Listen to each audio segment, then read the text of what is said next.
This channel is a hobby, and like any hobby, you want to get better and better at it. I've never shied away from the truth, and I've always explained that I'd be as transparent as possible when necessary. This video is going to have a few truths, and it's time to be necessarily transparent. As some of you are aware, I have a real job. Yes, a real job. My real job's quite stressful, and over the last couple of weeks I've been off work from my real job, and they've been super supportive with it. The weather in England has been absolutely diabolical. Just like this, all the time. We've already discussed it, sad. Seasonal affective disorder. Feeling like my mental health was deteriorating a little bit, I decided to put a video together. On a budget, I decided to fly to Tenerife and stay in the cheapest hotel possible. I thought a little bit of sun and doing something I love would make me feel better, but that wasn't the case. Let's get into it. Good morning and welcome back. I've been lucky enough to cycle in some of the best parts of the world: India, Sri Lanka, America, Malaysia, and it seems it's actually cheaper to cycle a lot further away from home as Europe gets more and more expensive to go on a cycling trip or a cycling holiday. So over the next 3 days, I'm going to be testing Tenerife's lowest star accommodation. 1 star. And the reviews are mixed. Very friendly staff, social atmosphere and daily events. Well-equipped kitchens, good space to work and chill out, and a free shuttle bus that runs into town. Good value for money, quiet and relaxing, but then there's these ones too. Very remote location. Some of the rooms are very basic. Unfortunately, the pillows are hard and there's bed bugs. Reports of items going missing. Staff come across as volunteers and they're not very welcoming. Sometimes a strange smell of substances being smoked. We shall see.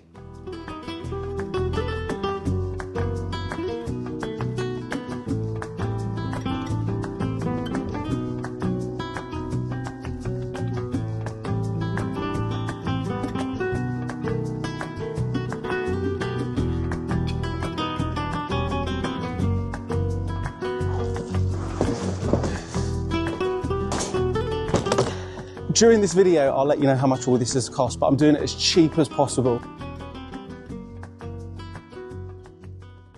The driver's just WhatsApped me and he's dropped me a pin, so I'm just making my way back to him. This is insane.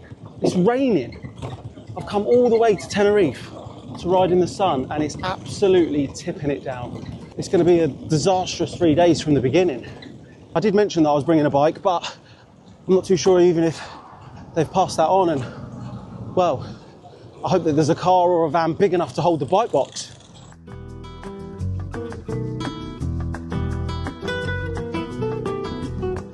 Okay, he sent me a picture of his car. Doesn't look like a taxi. I don't know if that's what taxis look like here, but this is proper sketch. I can't walk any further now. I'm out of the airport. It looks like he's left. I've just got him here on live location because my flight was half an hour delayed, so he must have gone and now he's on his way back. Hello, sir.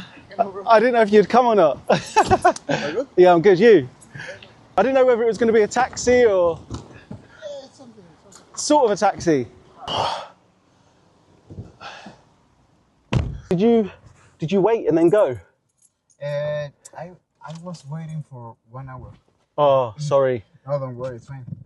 Do you have to pay to be here? No. No, okay. How far is the hotel? It's not very far, it's like 7 minutes. 10 minutes? 7. 7? Yeah, it's not very Oh, it's far. even better. What happened to the weather? I don't know. I've come here to ride my bike. I don't just, it's not like this. In England, a few weeks ago, someone said it was really hot and you'd had a heat wave. This is the second day raining. Typical, when I get here.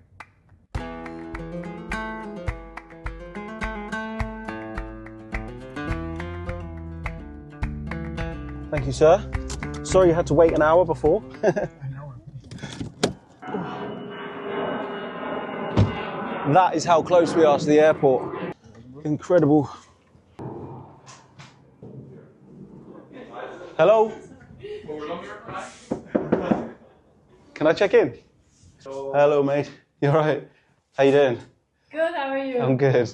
Have a passport or Yeah. entries? Okay, so we have an amount of euros to pay. Yeah. Okay, how would you like to pay, with cash or card? Cash is fine. Okay. So what's the situation here? Does everyone just work here, or the reviews say that there's a lot of volunteers here? There's not a lot of people working here, but there's a lot of people. There's a lot of volunteers. This for sure.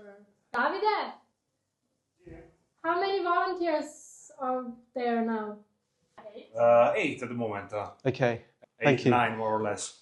What I did was I basically took all of the booking.coms and I flipped them upside down and I put the cheapest, and this came up, but it looked lovely. Is this classed as a hostel or a hotel? It's hostel. It's definitely a hostel. Hostel, yeah, Okay. Because some places call it the Treehouse Hotel as well. Okay, maybe there is something that with the same name, but it's a different structure. It's Okay. a different building. Yeah. Okay. All right. I look forward to it. I'm making a video about cycling in Tenerife, so I've just got a new gravel bike, and I'm going to test it here. Usually I stay in Costa Adige, which is obviously further up the coast. Yeah. This is quite close to the airport, so I'll get more time cycling. It's less transfers, it's less money. So I'm trying to do everything a little bit cheaper than I usually do. Two guys that just leave for a tour. Really? Yeah. Oh, so there's more cyclists here? Yeah. Oh, fantastic. Yeah. So let's briefly stop the video there. I've checked in, I've made my way to the hotel. It was very, very quick. And I've paid 15 euros for the transfer from the airport to the hostel. I was aware that I might have to share a room with somebody. I didn't know what I was going to do with my bike box. But up to now, I'm excited and I'm looking forward to the next couple of days. You have to pay extra for the food? Yeah. So it's more like volunteers coming together and they organize something. Okay, cool. So for instance, tomorrow I'm going to be organizing taco night. So you make tacos? So, yes, you're more than welcome. So first impressions, this is not actually what I'd expect from a hostel. It had a beautiful outside bar with pool table, plenty of room to sit, chill out, work. This is the first time I've had to bring a flat bar mountain bike abroad. And if I'm honest, looking back now, I would probably have done it in a cardboard box and not one of these larger bike boxes. This is an Allen, and Team Cycles actually hire these out. It took me over an hour to put the forks in. There's a lot of spacers, I didn't take any pictures, and let's just say I made a few mistakes. It was still raining, but eventually the bike was built. But I come across my first issue. I didn't have any food. This was a hostel. Usually I stay in a 4 or 5 star accommodation where I can go downstairs and help myself to a buffet of various food delights. Off camera, I made my way on my bike, in my jeans, my t-shirt, in the rain, to Lidl. It took me over an hour to get to the shops and back. It was a huge amount of time that I definitely hadn't factored into my day. So feeling a little bit low, I've decided to escape the winter blues, head to Tenerife and make a video how to have the cheapest cycling holiday possible. But it appears quite quickly in the morning that maybe my head's not in the right space to be living in a hostel with lots of strangers. The idea was to meet new people and experience new things. But at this point, I'm starting to feel like I might have been wrong. I woke up in the morning and found myself tiptoeing around the bedroom because everybody else was asleep. The bathroom was clean, adequate, and I had it all to myself. There was lockers under the bed, but I didn't fancy leaving all my stuff in there for the whole day. I planned a gravel ride with my friend Massimo, and he was picking me up bright and early. Leaving my shared room as quietly as possible, I thought that I'd be a little bit more excited than I was. But I actually found myself standing at the door waiting for Massimo to pick me up, feeling more lonely than I did when I left. Good morning, Ben. It's been a long time since we've seen each other. Yeah? A year? 1 year approximately. Maybe a year. Or a bit less or something like that. Thank you for picking me up. You're welcome. What have we got planned today? So now we are collecting another client, and then from here we will go to the starting point, 15 minutes driving. We have a lot of gravel tracks, and we can do also the loop around the island by gravel. And how long have you been a guide for here? So I came here 10 years ago. I started to work after 1 year, so it's 9 years. How many kilometers a week do you think you do? So a week I don't know, but in the year normally it's 12,000, 30,000 with a lot of elevation, because here we have in 50 kilometers you have 1,000 meters on the road.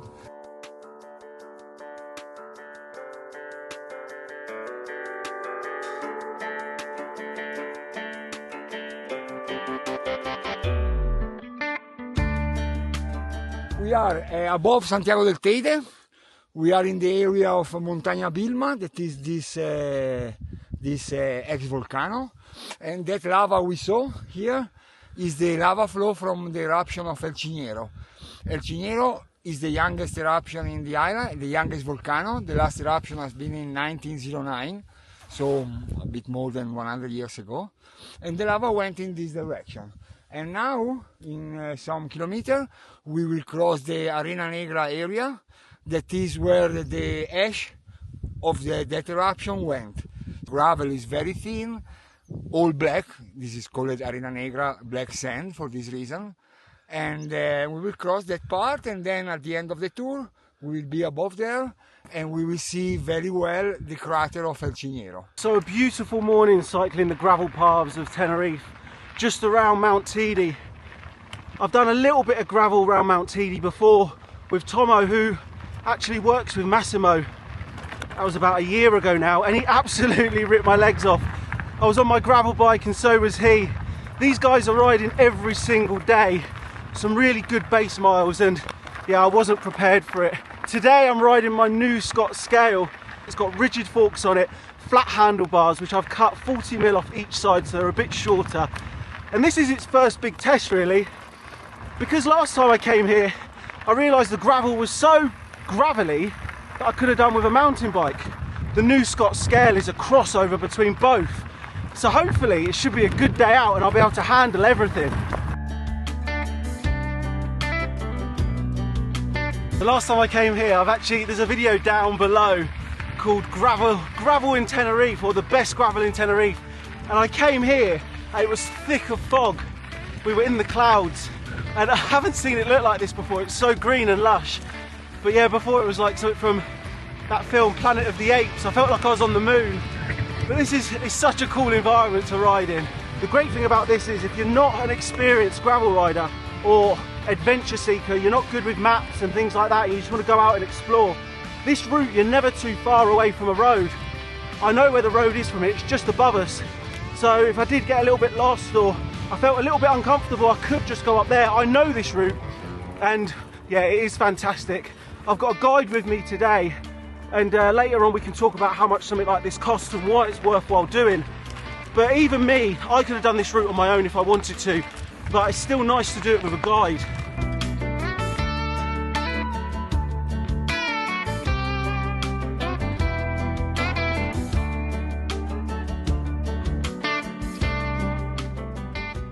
Price for the tour is 80 euro for people, per person, sorry, plus the price of the bike. A gravel bike is around 40, mountain bike, like in this case, is 40, a standard mountain bike is 35, something like that. So if you bring your own bike, like I have today, it's 80 euros? Yeah, if you bring your own bike, it's 80 euros. Okay, and they're all 3 hours, 4 hours? 3-4 hours normally, yeah.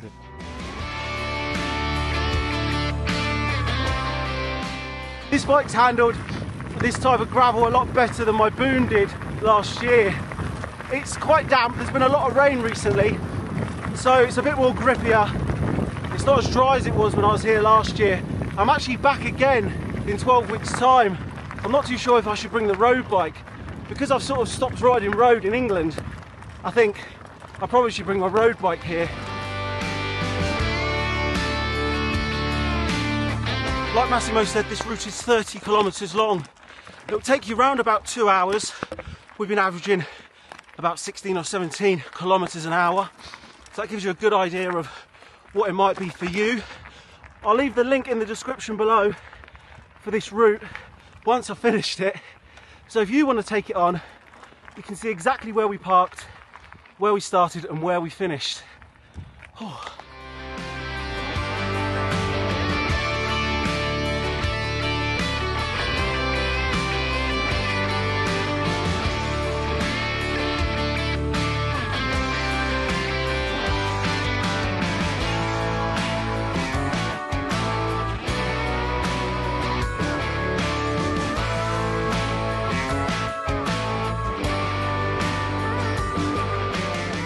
Nearly 40 kilometers with Massimo and somebody who doesn't ride bikes as much as us, and he thoroughly enjoyed himself too. Tenerife really does have some beautiful gravel routes, but unfortunately on that ride I realised I hadn't built my bike correctly. The cables in my frame were rattling and my gear selection was never correct. The new UDH derailleurs is very foreign to me, and I would just put it back on with no care in the world, and every gear that I tried to put the bike in, it wasn't happy. I decided to take my bike to Bike Point, and massive thanks to the guys at Bike Point because they took the bike in, put it in the stand and started working on it straight away. The issue I was going to have now though is the traffic between where I was and back to my hotel or hostel was getting very, very busy, and it would have taken nearly an hour to get back there. Luckily, I'd brought all my stuff with me from the hostel and I'd left it in Massimo's van. I didn't fancy leaving my passport, my cash and all my camera equipment under the bed in the locker that the hostel provided. So I made a decision to check out the hostel, save myself some time, get a nice meal and get a room to myself. The guys at Bike Point took my forks off and relined all of my cables so they weren't rattling because I'd put them in the totally wrong position. They also took the time to show me how to hang my rear derailleur. There's actually 2 markings on the back and they need to line up. All valuable information. Making the decision to move all my stuff to a 3-star hotel, a little bit closer to some food, and now I've got a room with a desk, a balcony and somewhere where I can actually work and chill out, hoping that it might make me feel a little bit better.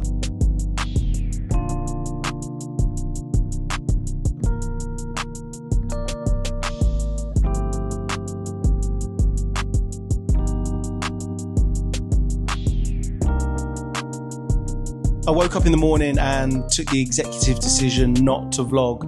I took my 360 camera out with me and the plan was just to enjoy Tenerife and enjoy riding my bike. As I said at the beginning of this video, this is my hobby. Cycling has always been my hobby and vlogging what I do on the bike is a hobby. The sun still hadn't showed its face, but I was going to do my best to have as much fun on my new gravel bike as possible.